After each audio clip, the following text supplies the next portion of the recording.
ಪತ್ರೊಡೆ ಇದು ಉಡುಪಿ ಮಂಗಳೂರು ಸೈಡಲ್ಲಿ ನಾರ್ಮಲ್ ಆಗಿ ಮಾಡ್ತಾರೆ. ಯಾವಾಗಲೂ ಕೆಸುವಿನ ಸೊಪ್ಪಿಂದ ಮಾಡ್ತಾರೆ. ತುಂಬಾ ಟೇಸ್ಟಿ ಆಗಿರುತ್ತೆ ಇದು. ಇದನ್ನ ಸೈಡ್ ಡಿಶ್ ಆಗಿ ಕೂಡ ಯೂಸ್ ಮಾಡಬಹುದು, ಪಲ್ಯ ತರ ಯೂಸ್ ಮಾಡಬಹುದು, ಇಲ್ಲ ಆದ್ರೆ ಹಾಗೆ ತಿನ್ನೋಕೆ ಕೂಡ ಇದು ತುಂಬಾ ಚೆನ್ನಾಗಿರುತ್ತೆ. ಇವತ್ತು ನಾನಿಲ್ಲಿ ಇದನ್ನ ಮಾಡ್ತಾ ಇರೋದು ಈಸಿಯಾಗಿ ಎಲ್ಲ ಕಡೆ ಸಿಗುವಂತಹ ನುಗ್ಗೆ ಸೊಪ್ಪಿಂದ. ಅರೆ, ನುಗ್ಗೆ ಸೊಪ್ಪಿಂದ ಪತ್ರೊಡೆನಾ ಅಂತ ಕೇಳ್ತಿದ್ದೀರಾ? ಹೌದು, ನುಗ್ಗೆ ಸೊಪ್ಪಿಂದ ತುಂಬಾ ಟೇಸ್ಟಿ ಆಗಿರೋ ಒಂದು ಪತ್ರೊಡೆನ ನಾನಿವತ್ತು ಹೇಳ್ತಿದ್ದೀನಿ. ನುಗ್ಗೆ ಸೊಪ್ಪು ಅನೇಕ ಪೋಷಕಾಂಶಗಳಿರುವಂತಹ ಒಂದು ಸೊಪ್ಪು. ದೇಹಕ್ಕೆ ತುಂಬಾ ಒಳ್ಳೆಯದಿದು. ಇದರಿಂದ ವೆಯ್ಟ್ ಲಾಸ್ ಮಾಡಬಹುದು, ಇಲ್ಲ ಕೋಲ್ಡ್ಗೆಲ್ಲ ಇದು ಹೆಲ್ಪ್ ಆಗುತ್ತೆ. ಅದೇ ರೀತಿ ಹಿಮೋಗ್ಲೋಬಿನ್ ಜಾಸ್ತಿ ಆಗೋಕೆ ಕೂಡ ಹೆಲ್ಪ್ ಮಾಡುತ್ತೆ. ವೆಯ್ಟ್ ಕಡಿಮೆ ಮಾಡ್ಕೊಳ್ಳೋರಿಗೆ ನುಗ್ಗೆ ಸೊಪ್ಪಿಂದ ಒಂದು ಜ್ಯೂಸ್ ಮಾಡೋದನ್ನ ನಾನು ಆಲ್ರೆಡಿ ಒಂದು ವಿಡಿಯೋನ ಶೇರ್ ಮಾಡಿದ್ದೀನಿ. ಹಾಗೆ ಈ ನುಗ್ಗೆ ಸೊಪ್ಪಿಂದ ಮಾಡುವಂತಹ ಒಂದು ಹರ್ಬಲ್ ಟೀ, ಅದರ ರೆಸಿಪಿನ ಕೂಡ ಆಲ್ರೆಡಿ ಶೇರ್ ಮಾಡಿದ್ದೀನಿ ವಿಡಿಯೋನ. ಆ ವಿಡಿಯೋಗಳಲ್ಲಿ ನುಗ್ಗೆ ಸೊಪ್ಪಿನ ಹೆಲ್ತ್ ಬೆನಿಫಿಟ್ಸ್ ಗಳು ಡೀಟೇಲ್ ಆಗಿ ಹೇಳಿದ್ದೀನಿ. ಆ 2 ವಿಡಿಯೋಗಳ ಲಿಂಕ್ ಅನ್ನ ಡಿಸ್ಕ್ರಿಪ್ಷನ್ ಬಾಕ್ಸ್ ಅಲ್ಲಿ ಹಾಕಿದ್ದೀನಿ. ನೀವು ಯಾರಾದ್ರೂ ಆ ವಿಡಿಯೋಗಳನ್ನ ಇನ್ನು ನೋಡ್ಲಿಲ್ಲ ಆದ್ರೆ ಪ್ಲೀಸ್ ಆ ವಿಡಿಯೋಗಳನ್ನ ಕೂಡ ನೋಡಿ. ಬನ್ನಿ, ಈಗ ತುಂಬಾ ರುಚಿಯಾಗಿರೋ ನುಗ್ಗೆ ಸೊಪ್ಪಿನ ಪತ್ರೊಡೆ ಹೇಗ್ ಮಾಡೋದು ಅಂತ ನೋಡ್ಕೊಂಬರೋಣ. ಮೊದಲಿಗೆ 1 ಕಟ್ ಆಗೋಷ್ಟು ನುಗ್ಗೆ ಸೊಪ್ಪನ್ನ ಬಿಡಿಸಿ ಅದರ ದಂಟನ್ನೆಲ್ಲ ಸಪರೇಟ್ ಮಾಡಿ ಬರೀ ಎಲೆನ ತಗೊಳ್ಬೇಕು. ಚೆನ್ನಾಗಿ ತೊಳೆದು ಇಟ್ಕೊಳ್ಬೇಕು. ಈ ಪತ್ರೊಡೆ ಮಾಡೋಕೆ ನಾವು ಅಕ್ಕಿಯನ್ನ ರುಬ್ಕೊಳ್ಬೇಕಾಗತ್ತೆ. ನಾನು ಆಲ್ರೆಡಿ ಚಿಕ್ಕ ಲೋಟದಲ್ಲಿ 1.5 ಲೋಟ ಆಗುವಷ್ಟು ಅಕ್ಕಿನ 1.5 ಇಂದ 2 ಗಂಟೆ ಹೊತ್ತು ನೆನೆಸಿ ಇಟ್ಟಿದ್ದೀನಿ. ದೋಸೆ ಅಕ್ಕಿನ ತಗೊಂಡಿರೋದಿಲ್ಲಿ. ಈಗ ಇದಕ್ಕೆ ಇನ್ನೇನೇನು ಇಂಗ್ರೀಡಿಯೆಂಟ್ಸ್ ಬೇಕು ನಮ್ಗೆ ಅಕ್ಕಿ ಜೊತೆ ರುಬ್ಕೊಳ್ಳೋಕೆ ಅಂತ ನೋಡ್ಕೊಂಬರೋಣ.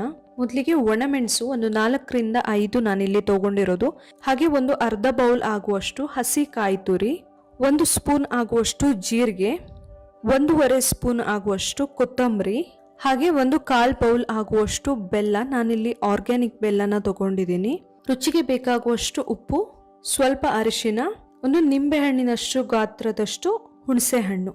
ಇದು ನಾವೇನು ಅಕ್ಕಿ ರುಬ್ಕೊಳ್ತೀವಿ ಅದರಲ್ಲಿ ಉಪ್ಪು, ಹುಳಿ, ಖಾರ ಎಲ್ಲದೂ ಸ್ವಲ್ಪ ಜಾಸ್ತಿ ಅಂತ ಅನ್ಸ್ಬೇಕು ನಮಗೆ, ಅಷ್ಟನ್ನ ಹಾಕ್ಬೇಕಾಗತ್ತೆ ನಾವು. ಯಾಕಂದ್ರೆ ಅದು ಸೊಪ್ಪಿನ ಜೊತೆ ಮಿಕ್ಸ್ ಆದ್ಮೇಲೆ ಅದರದ್ದು ಖಾರ, ಉಪ್ಪು, ಹುಳಿ ಎಲ್ಲ ಅಷ್ಟೊಂದು ಗೊತ್ತಾಗೋದಿಲ್ಲ. ಹಾಗಾಗಿ ನಾವು ಸ್ವಲ್ಪ ಜಾಸ್ತಿನೇ ಉಪ್ಪು, ಹುಳಿ, ಖಾರ ಎಲ್ಲದೂ ಕೂಡ ಹಾಕೊಂಡಿರ್ಬೇಕಾಗತ್ತೆ. ಈಗ ಒಂದು ಮಿಕ್ಸಿ ಜಾರ್ ತಗೊಂಡು ಅದಕ್ಕೆ ನೆನೆಸಿರುವಂತ ಅಕ್ಕಿನ ಹಾಕಿ, ಹಾಗೆ ತಗೊಂಡಿರುವಂತಹ ಒಣಮೆಣಸು, ಕೊತ್ತಂಬರಿ, ಜೀರಿಗೆ, ಹಸಿ ತೆಂಗಿನಕಾಯಿ ತುರಿ, ಬೆಲ್ಲ, ರುಚಿಗೆ ಬೇಕಾಗುವಷ್ಟು ಉಪ್ಪು, ಹುಣಸೆ ಹಣ್ಣು, ಹಾಗೆ ತಗೊಂಡಿರುವಂತಹ ಅರಿಶಿನ. ಸೊ ಅದಿಷ್ಟನ್ನ ಹಾಕಿ ತುಂಬಾ ನುಣ್ಣಗೆ ಕೂಡ ಬೇಡ, ಸ್ವಲ್ಪ ತರಿ ಇರಬೇಕು. ಅಕ್ಕಿ ರವೆ ಎಲ್ಲ ಇರುತ್ತಲ್ಲ ಅಷ್ಟು ತರಿ ಅಲ್ಲ, ಅದಕ್ಕಿಂತ ಸ್ವಲ್ಪ ನೈಸ್ ಆಗ್ಬೇಕಾಗತ್ತೆ. ನೋಡಿ, ಇದೀಗ ಮಿಕ್ಸಿ ಆಗಿದೆ, ದಪ್ಪ ಪೇಸ್ಟ್ ಇದೆ. ಇಷ್ಟು ದಪ್ಪ ಇರಬೇಕು ಹಿಟ್ಟು ಹದ. ಇದು ಮಿಕ್ಸಿ ಆದ್ಮೇಲೆ ಅದನ್ನ ಒಂದು ಪಾತ್ರೆಗೆ ಹಾಕೊಂಡು ಕಟ್ ಮಾಡಿ ಇಟ್ಕೊಂಡಿರುವಂತಹ ನುಗ್ಗೆ ಸೊಪ್ಪನ್ನ ಈ ರುಬ್ಕೊಂಡಿರೋ ಮಿಶ್ರಣಕ್ಕೆ ಹಾಕಿ ಸರಿಯಾಗಿ ಮಿಕ್ಸ್ ಮಾಡಿ. ಇದು ಸ್ವಲ್ಪ ಗಟ್ಟಿಯಾಗಿ ಇರಬೇಕು, ತುಂಬಾ ನೀರಾಗಿ ಕೂಡ ಆಗಬಾರ್ದು. ನೀವು ಒಂದು ಪ್ಲೇಟ್ಗೆ ಎಣ್ಣೆ ಸವರಿ ಅದಕ್ಕೆ ಹಾಕೊಳ್ಬಹುದು. ನಾನಿಲ್ಲಿ ಇಡ್ಲಿ ಮಾಡುವ ಪಾತ್ರೆನ ತಗೊಂಡಿದ್ದೀನಿ. ಇದಕ್ಕೆ ತಳದಲ್ಲಿ ಒಂದು ಸ್ವಲ್ಪ ನೀರು ಹಾಕೊಳ್ಬೇಕಾಗತ್ತೆ. ನೋಡಿ, ತೋರಿಸ್ತಾ ಇದ್ದೀನಿ ನಾನು. ಇಷ್ಟು ನೀರು ಹಾಕ್ಕೊಂಡು ಅದರ ಮೇಲ್ಗಡೆ ಏನು ಅಂತರ ಅಂತ ಹೇಳ್ತೀವಿ ಅದನ್ನ ಇಟ್ಟು ಅದರ ಮೇಲೆ ನೀವು ಆ ಪ್ಲೇಟಲ್ಲಿ ಏನು ಹಾಕಿರ್ತೀರಾ ಹಿಟ್ಟಿನ ಮಿಶ್ರಣನ ಅದನ್ನ ಹಾಕಿ ಬೇಯೋಕಿಡಬಹುದು.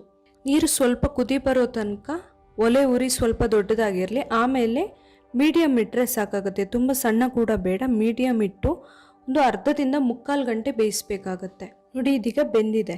ಇದನ್ನ ನಾವು ಹೀಗೆ ಬೇಕಂದ್ರೆ ತಿನ್ಬಹುದು, ಚೆನ್ನಾಗಿರುತ್ತೆ. ಕೊಬ್ಬರಿ ಎಣ್ಣೆ ಹಾಕ್ಕೊಂಡು ಈ ಥರ ಕಟ್ ಮಾಡಿಕೊಂಡು ತಿನ್ಬಹುದು, ಚೆನ್ನಾಗೇ ಇರುತ್ತೆ ಇದು. ಇಲ್ಲ ಆದರೆ ನಾನು ಆವಾಗಲೇ ಹೇಳಿರೋ ಹಾಗೆ ಪತ್ರೊಡೆ ಮಾಡೋಣ. ಇದರಿಂದ ನಾವೇನು ಕಟ್ ಮಾಡ್ಕೊಂಡಿದ್ದೀವಿ ಅದನ್ನ ಕೆಲವರು ಚಾಕುವಲ್ಲಿ ಕಟ್ ಮಾಡ್ಕೊತಾರೆ ಚಿಕ್ಕದಾಗಿ. ನಾನು ಚಾಕುವಲ್ಲಿ ಕಟ್ ಮಾಡ್ತಾ ಇಲ್ಲ, ಯಾಕಂದ್ರೆ ಅದು ಅಷ್ಟೊಂದು ಉದುರಾಗಿ ಬರೋದಿಲ್ಲ ಅಂತ ಹೇಳಿ ನಾನು ಕೈಯಲ್ಲಿ ಫುಲ್ ಅದನ್ನ ಪುಡಿ ಮಾಡ್ಕೊಳ್ತಾ ಇದ್ದೀನಿ. ನೋಡಿ, ಈ ತರ ಕೈಯಲ್ಲಿ ಚೆನ್ನಾಗಿ ಪುಡಿ ಮಾಡ್ಕೊಳ್ಬೇಕು, ಅವಾಗ ತುಂಬಾ ಚೆನ್ನಾಗಿರುತ್ತೆ ಅದು. ಸರಿಯಾಗಿ ಪುಡಿ ಮಾಡಿ ಸಪ್ರೇಟ್ ಆಗಿ ತೆಗೆದಿಟ್ಕೊಂಡ್ಬಿಡಿ. ಆಮೇಲೆ ಒಂದು ಬಾಣಲೆಗೆ ಸ್ವಲ್ಪ ಎಣ್ಣೆನ ಹಾಕಿ, ಇದಕ್ಕೆ ಕೊಬ್ಬರಿ ಎಣ್ಣೆ ಹಾಕಿದ್ರೆ ತುಂಬಾ ಚೆನ್ನಾಗಿರುತ್ತೆ ಟೇಸ್ಟ್. 1-2 ಚಮಚ ಆಗುವಷ್ಟು ಕೊಬ್ಬರಿ ಎಣ್ಣೆನ ಫಸ್ಟ್ ಹಾಕಿ ಆಮೇಲೆ ಒಗ್ಗರಣೆ ಮಾಡ್ಕೊಂಡ್ಬಿಡೋಣ. ಒಗ್ಗರಣೆಗೆ ಒಂದು ಸ್ವಲ್ಪ ಸಾಸಿವೆ, ಸ್ವಲ್ಪ ಉದ್ದಿನಬೇಳೆ, ಸ್ವಲ್ಪ ಕಡಲೆಬೇಳೆ ಕೂಡ ಹಾಕಬೇಕು, ತುಂಬ ಚೆನ್ನಾಗಿರುತ್ತೆ. ಸೊ ಒಗ್ಗರಣೆ ಮಾಡಿಕೊಂಡು ಅದಾದಮೇಲೆ ನಿಮಗೆ ಸ್ವೀಟ್ ಇಷ್ಟ ಆಗೋರಾದರೆ ನೀವು ಮತ್ತೆ ಒಂದು ಸ್ವಲ್ಪ ಬೆಲ್ಲ ಹಾಕ್ಕೊಂಡ್ರೆ ತುಂಬ ಚೆನ್ನಾಗಿರುತ್ತೆ. ಒಗ್ಗರಣೆ ಆಗಿದೆ. ಈಗ ಒಗ್ಗರಣೆ ಆದಮೇಲೆ ನೀವು ಪುಡಿ ಮಾಡಿ ಇಟ್ಕೊಂಡಿರುವಂಥದ್ದನ್ನು ಇದಕ್ಕೆ ಹಾಕಿ ಸರಿಯಾಗಿ ಮಿಕ್ಸ್ ಮಾಡಬೇಕು. ಅದು ಸರಿಯಾಗಿ ಬಿಸಿ ಆಗಬೇಕು. ಆ ಎಣ್ಣೆ ಎಲ್ಲ ಅದು ಹೀರ್ಕೊಳ್ತಾ ಇದ್ದಂಗೆ ತುಂಬ ಟೇಸ್ಟ್ ಚೆನ್ನಾಗಿ ಬರುತ್ತೆ, ಅದರ ಫ್ಲೇವರೇ ಡಿಫ್ರೆಂಟ್ ಆಗಿ ಹೋಗುತ್ತೆ. ಅದಾದಮೇಲೆ ಲಾಸ್ಟಲ್ಲಿ ನೀವು ಮೇಲ್ಗಡೆಯಿಂದ ಹಸಿ ತೆಂಗಿನಕಾಯಿ ತುರಿ ಮತ್ತೆ ಸ್ವಲ್ಪ ಒಂದು ಅರ್ಧ ಬೌಲ್ ಆಗುವಷ್ಟು ಹಾಕಿ ಇದಿಷ್ಟು ಮಾಡಿದರೆ ತುಂಬ ಟೇಸ್ಟಿ ಆಗಿರುವಂತಹ ನುಗ್ಗೆ ಸೊಪ್ಪಿನ ಪತ್ರೊಡೆ ರೆಡಿ ಆಗುತ್ತೆ. ನೀವು ಇದಕ್ಕೆ ತಿನ್ನುವಾಗ ಮೇಲ್ಗಡೆಯಿಂದ ಇನ್ನೂ ಸ್ವಲ್ಪ ಕೊಬ್ಬರಿ ಎಣ್ಣೆ ಹಾಕ್ಕೊಂಡು ತಿನ್ನಬೇಕು. ತುಂಬ ಟೇಸ್ಟಿಯಾಗಿ ಇರುವಂಥದ್ದು ಇದು. ಟೀ ಕಾಫಿ ಜೊತೆ ಎಲ್ಲ ತುಂಬ ಚೆನ್ನಾಗಿರುತ್ತೆ. ಖಾರ ಇಷ್ಟ ಆಗೋರಾದರೆ ಸ್ವಲ್ಪ ಖಾರ ಜಾಸ್ತಿ ಹಾಕ್ಕೊಂಡ್ರೆ ತುಂಬ ಸ್ಪೈಸಿಯಾಗಿ ತುಂಬ ಟೇಸ್ಟಿಯಾಗಿರುತ್ತೆ. ನೋಡಿದ್ರಲ್ಲ, ನುಗ್ಗೆ ಸೊಪ್ಪಿಂದ ಒಂದು ಡೆಲಿಷಿಯಸ್ ಆಗಿರೋ ಪತ್ರೊಡೆ ಹೇಗೆ ಮಾಡೋದು ಅಂತ ಹೇಳಿ. ಈ ವಿಡಿಯೋ ನಿಮಗೆ ಇಷ್ಟ ಆಗಿದ್ದರೆ ನೀವು ಇದನ್ನು ಒಮ್ಮೆ ಮನೇಲಿ ಟ್ರೈ ಮಾಡಿ ನಿಮ್ಮ ಫೀಡ್ಬ್ಯಾಕ್ ನನಗೆ ತಿಳಿಸಿ. ಹಾಗೆ ನೀವು ಯಾರಾದರೂ ಇನ್ನು ನನ್ನ ಚಾನಲ್ನ ಸಬ್ಸ್ಕ್ರೈಬ್ ಮಾಡಿಲ್ಲ ಆದರೆ ಪ್ಲೀಸ್ ಸಬ್ಸ್ಕ್ರೈಬ್ ಮಾಡಿ, ಲೈಕ್ ಮಾಡಿ, ಶೇರ್ ಮಾಡಿ. Thank you.